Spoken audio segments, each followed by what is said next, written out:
mustn't forget this is a transitional government, and as much as the U.S. Has allowed Delcy Rodríguez, the former vice president, to assume power in an effort to ensure stability, prioritizing stability over a rushed return to democracy.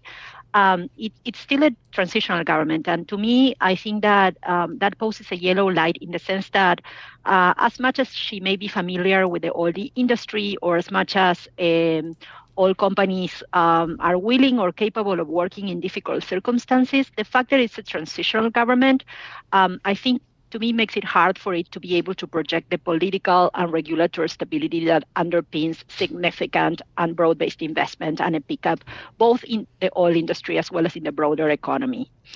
Jimena, President Trump has indicated that while U.S. May or may not, quote unquote, run Venezuela, it will have a big influence on government policies. Is there any reason to believe that will in fact happen? I think so. I mean, I think the U.S. has colossal military leverage that is more credible than ever after the weekend events. And on top of that, there's a lot of economic leverage from the U.S. enforced oil quarantine now on Venezuela.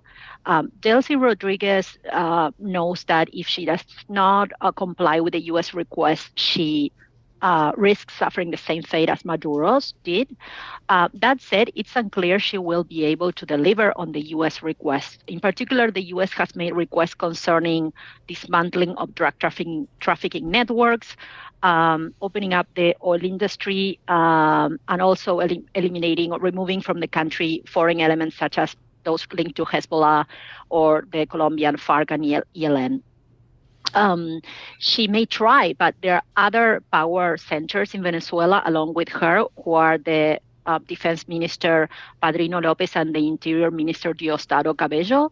And now she's in a tightrope, right? Because she's between the U.S. pressure and also the distrust that these other power centers may have, given that she's negotiating with the U.S. and maybe trying to save her own skin, but that those other two power centers might be future U.S. targets, and they know that.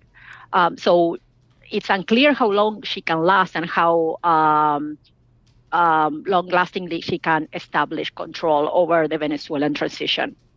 So given all of that, given these competing interests that she needs to balance, what is her number one priority and what is the U.S.'s number one priority for Venezuela? I think for the U.S., the key priority it showed with the strategy it undertook by allowing Rodríguez to take over, as opposed to the Democratic opposition, who, by all credible accounts, won the 2024 elections and wanted and still wants to assume power. I think what the U.S. was prioritizing was avoiding a highly adverse scenario in which the opposition takes over, but without full civilian control over the military and the police, and therefore there is factional infighting, and that opposition, that democratic transition doesn't last long, and it's actually a failure.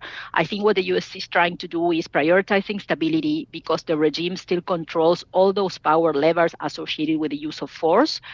But I think the long-term direction is to move towards stability, toward democratic transition, because that's the only lasting way which the U.S. can seek to underpin a prosperous Venezuela in the hemisphere, and also a more lasting and solid foundation also for an oil renaissance.